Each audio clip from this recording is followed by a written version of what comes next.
En 1977, los habitantes de la isla de Colares no temían a los criminales comunes ni a las bestias de la selva, sino a luces que bajaban del cielo para drenarles la sangre de forma sistemática. Lo que comenzó como un rumor local terminó en una operación militar secreta con cientos de testigos y pruebas físicas irrefutables.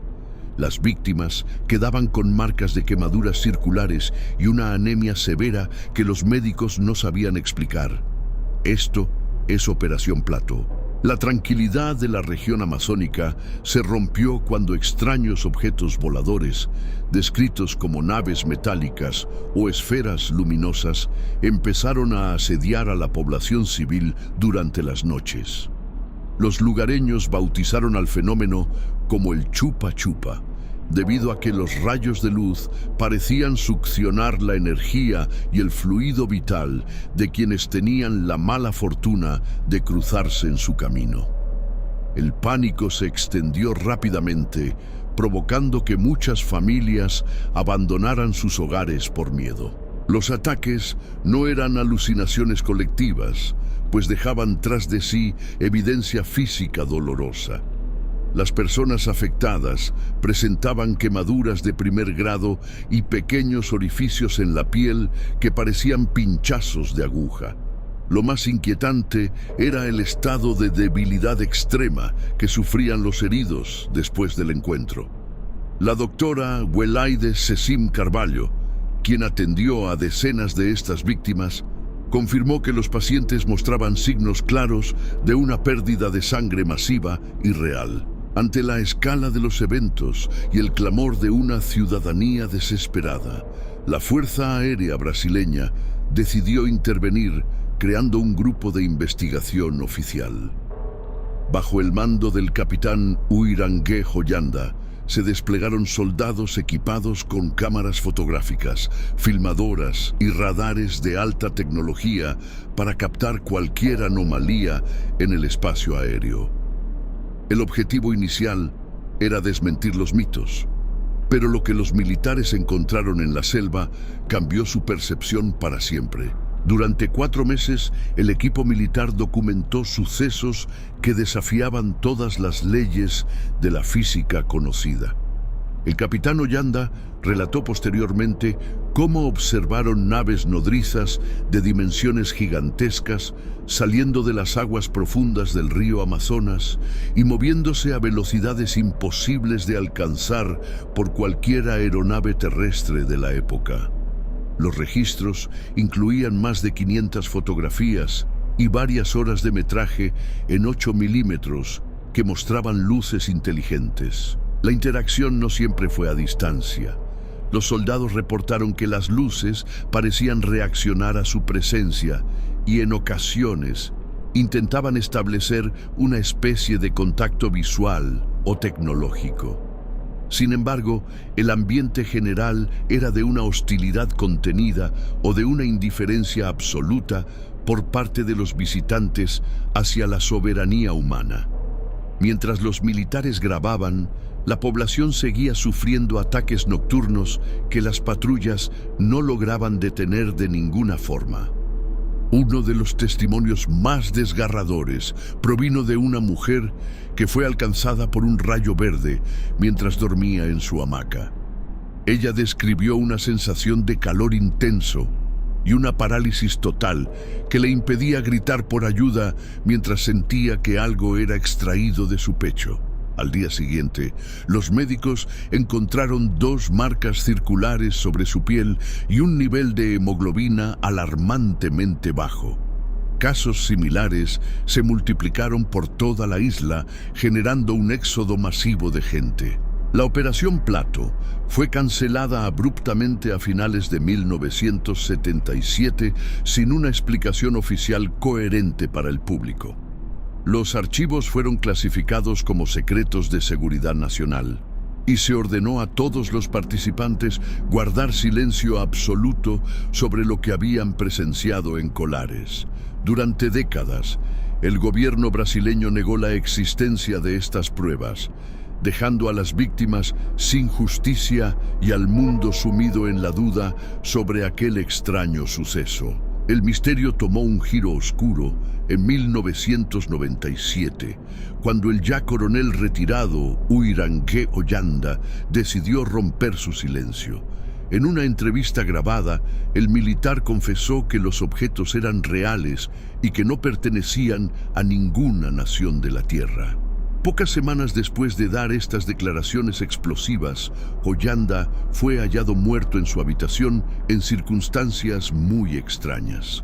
Aunque se dictaminó suicidio, muchos creen que fue silenciado por revelar la verdad. Las teorías sobre lo ocurrido en la isla de Colares van desde experimentos militares secretos con armas de plasma hasta la presencia genuina de entidades biológicas no identificadas. Algunos investigadores sugieren que el Amazonas podría albergar bases submarinas debido a la profundidad de sus aguas y la falta de vigilancia constante. Lo que permanece innegable es que cientos de personas sufrieron daños físicos reales y que existe un archivo oculto que contiene las respuestas finales. El caso de Colares es único en la historia de la ufología mundial por el nivel de documentación oficial involucrado. No se trata de luces borrosas en el horizonte, sino de un asedio físico prolongado contra una población civil que fue abandonada a su suerte por las autoridades superiores. Los restos de las quemaduras y las secuelas psicológicas de los sobrevivientes son el recordatorio viviente de que algo descendió a la selva hace décadas y que, posiblemente, nunca se haya ido del todo. Para el proyecto Kisin, este expediente representa la frontera entre el miedo humano y lo desconocido. La investigación de la Operación Plato nos obliga a cuestionar qué tan protegidos estamos realmente en nuestro propio hogar. Si las luces regresaran hoy, ¿tendríamos mejores herramientas para defendernos o seríamos de nuevo simples testigos de un poder que no comprendemos? La verdad sigue enterrada bajo los estratos de la selva y el silencio burocrático de los altos mandos actuales. Es fundamental entender que el fenómeno no fue un evento aislado de una noche de histeria. Los diarios de bitácora de la Fuerza Aérea registran avistamientos constantes durante meses, con descripciones técnicas precisas de las trayectorias de vuelo y los patrones de emisión lumínica. Los radares detectaban objetos que aparecían y desaparecían instantáneamente, realizando maniobras que superarían la resistencia estructural de cualquier avión caza moderno construido por el ser humano.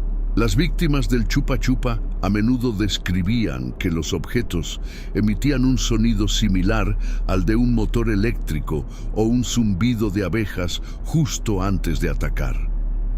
La luz no solo quemaba la piel, sino que parecía atravesar las paredes de madera de las humildes casas de la isla, sugiriendo que la tecnología utilizada poseía una capacidad de penetración de materia que hoy en día seguimos sin comprender del todo. Nadie estaba a salvo dentro de sus hogares durante aquellas noches de terror. Incluso los animales de corral morían o desaparecían en condiciones similares a las de los humanos, lo que refuerza la idea de una recolección de muestras biológicas a gran escala. Muchos de los testigos que aún viven en la zona se niegan a hablar por miedo a que las luces regresen si se las invoca con el relato. Existe una herida abierta en la memoria colectiva de Colares que el tiempo no ha logrado cerrar, marcada por la cicatriz de la luz y el abandono oficial de sus protectores. Al analizar los dibujos realizados por los militares, se observan estructuras complejas con ventanas, cilindros y formas de plato que coinciden con reportes en otras partes del mundo. La diferencia radica en que, en Brasil, el contacto fue físico y violento. No hubo mensajes de paz ni círculos en los cultivos. Solo una extracción forzada de recursos orgánicos que dejó a la población en un estado de shock postraumático severo, del que muchos nunca lograron recuperarse completamente ayer. El legado de la Operación Plato sobrevive en los pocos documentos filtrados que circulan entre investigadores independientes. Cada fotografía granulada y cada testimonio de los soldados que se atrevieron a hablar después de la muerte de Ollanta aporta una pieza nueva al rompecabezas. Estamos ante uno de los casos más documentados y a la vez más silenciados del siglo XX, donde la realidad superó con creces a la ficción en la profundidad de la selva más grande de nuestro planeta. Muchos se preguntan por qué el gobierno brasileño decidió ocultar tal cantidad de evidencia durante tanto tiempo. La respuesta podría estar en la incapacidad absoluta de respuesta ante una intrusión extranjera de tal magnitud. Admitir que naves desconocidas operaban con impunidad sobre su territorio, atacando a ciudadanos y evadiendo radares militares, habría sido una confesión de debilidad inaceptable durante los años de la dictadura militar que gobernaba el país en aquel entonces. Incluso hoy, los investigadores que viajan a la isla reportan un sentimiento de vigilancia constante y un silencio pesado entre los locales más ancianos. El incidente de Colares no es solo un cuento de fantasmas para asustar a los niños. Es una cicatriz en la historia de la aviación y la soberanía brasileña. Cada detalle que sale a la luz nos acerca un poco más a la aterradora posibilidad de que no somos los únicos dueños de este cielo y que el Amazonas guarda secretos insondables ahora. En la actualidad, el acceso a la isla de Colares es más sencillo, pero el aura de misterio permanece intacta. Los turistas que visitan la zona buscando luces en el cielo a menudo regresan con historias de extraños brillos sobre el agua o sensaciones de ser observados desde la espesura del bosque. La Operación Plato terminó oficialmente, pero para muchos el fenómeno nunca se detuvo realmente. Solo cambió su frecuencia o aprendió a ocultarse mejor de nuestros ojos curiosos y cámaras hoy. La figura del capitán Ollanta sigue siendo central en este relato. Su valentía al hablar antes de su muerte le dio voz a miles de personas que fueron ignoradas. Sus palabras resuenan como una advertencia sobre la fragilidad de nuestra realidad cotidiana frente a lo que se oculta en los rincones oscuros del espacio. Si un militar entrenado para el combate sintió terror ante lo que vio, podemos imaginar el impacto que tuvo en los pescadores y agricultores que vivieron el asedio directo. La ciencia moderna aún intenta explicar las quemaduras sin éxito rotundo, ya que las marcas no coinciden con el fuego convencional ni con la electricidad estática común. Algunos sugieren radiación de microondas o haces de energía dirigida de alta intensidad que podrían haber sido utilizados para realizar biopsias rápidas a distancia. Estas explicaciones técnicas solo aumentan la sensación de que las víctimas fueron tratadas como ganado de laboratorio por una inteligencia superior y fría. Concluimos este recorrido por la oscuridad de Colares, recordando que el conocimiento es nuestra única defensa ante lo desconocido. El proyecto Kisin seguirá investigando los archivos que otros quieren mantener bajo llave para que la historia no se repita en las sombras. La verdad sobre la Operación Plato está ahí fuera, esperando a ser descubierta por aquellos que tengan el valor de mirar hacia arriba sin parpadear.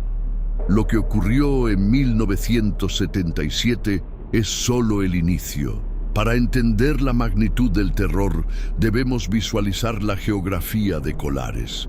Es una zona rodeada de manglares y aguas turbias, donde la comunicación en aquella época era casi nula. Los habitantes dependían totalmente de la pesca, pero el miedo a las luces hizo que los botes permanecieran en la orilla durante meses. La economía local se colapsó mientras la gente se encerraba en sus casas, reforzando ventanas con tablas y rezando a santos que parecían no escuchar sus plegarias hoy. El doctor Pedro, de la Universidad de Pará, analizó algunos de los suelos donde se decía que los objetos habían aterrizado. Encontró alteraciones químicas en la composición de los minerales y una ausencia total de microorganismos en las capas superficiales, como si la Tierra hubiera sido esterilizada por un calor extremo o una radiación desconocida. Estos hallazgos científicos secundarios respaldan los testimonios oculares de naves que descendían a pocos metros del suelo selvático real. Durante las patrullas nocturnas, los soldados no solo veían luces, sino que experimentaban fallos en sus equipos de radio y brújulas que giraban sin control. Estos efectos electromagnéticos son típicos en los encuentros cercanos de alto nivel, pero en Colares ocurrieron con una frecuencia estadística sin precedentes. Los informes militares detallan cómo el aire se volvía pesado y se sentía un olor a ozono o azufre momentos antes de que las naves aparecieran de forma repentina en el cielo. La Iglesia Católica local también tuvo un papel relevante en la crisis.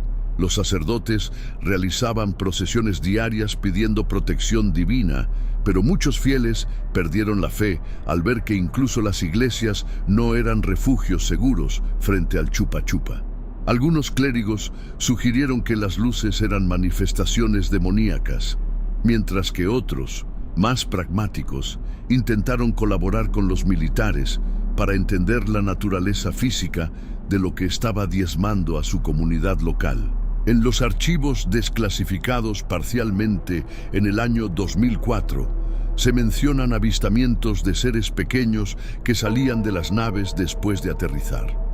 Estos ocupantes vestían trajes ajustados y cascos que ocultaban sus rostros, moviéndose con una agilidad que superaba la humana en terrenos difíciles. Aunque estas menciones son breves y a menudo tachadas en los documentos, coinciden con los relatos de algunos pescadores valientes que afirmaron ver a los pilotos de cerca ayer. El impacto mediático fue tal que periodistas de todo Brasil llegaron a la isla, pero muchos fueron obligados a retirarse por las fuerzas de seguridad. Solo quedaron los registros oficiales y las crónicas locales que sobrevivieron al paso de las décadas. La censura impuesta por el gobierno fue tan efectiva que el caso permaneció prácticamente en el olvido, fuera de los círculos ufológicos especializados, hasta la valiente declaración del coronel Holanda antes de su extraña desaparición final. Al reflexionar sobre el caso de la isla de Colares, nos enfrentamos a la incómoda posibilidad de que somos sujetos de observación constante. El proyecto Kisin busca desentrañar estas verdades incómodas para que el público tenga las herramientas necesarias para juzgar por sí mismo. No se trata solo de luces en el cielo, sino de la vulnerabilidad de nuestra especie frente a tecnologías que nos superan por miles de años de evolución. La historia de Colares es una advertencia para el futuro. Finalmente, el expediente de la Operación Plato se mantiene como un pilar del misterio en América Latina. A pesar de los intentos de desprestigiar a los testigos, la evidencia física y el volumen de documentos oficiales son abrumadores. Cada víctima que sobrevivió lleva consigo la prueba de que algo ocurrió en 1977. No podemos ignorar los hechos por el simple miedo a lo desconocido, pues solo enfrentando la verdad podremos entender nuestro lugar en el cosmos real. La investigación en Colares no ha terminado. Mientras sigan apareciendo archivos clasificados y nuevos testimonios de descendientes de las víctimas, el proyecto Kisin mantendrá la antorcha encendida sobre este expediente. El silencio de las autoridades es solo el combustible que alimenta nuestra búsqueda de respuestas. No permitiremos que el tiempo borre el sacrificio de aquellos que enfrentaron al Chupa Chupa en la oscuridad de la selva.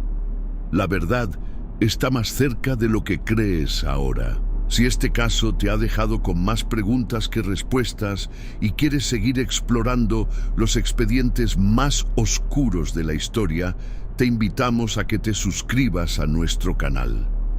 Aquí en Proyecto Kisin no tenemos miedo de mirar al abismo para contarte lo que encontramos en el fondo. Activa la campana de notificaciones para no perderte ninguna investigación y comparte tus propias teorías en los comentarios. Tu apoyo nos permite seguir revelando la verdad detrás de lo inexplicable para todos.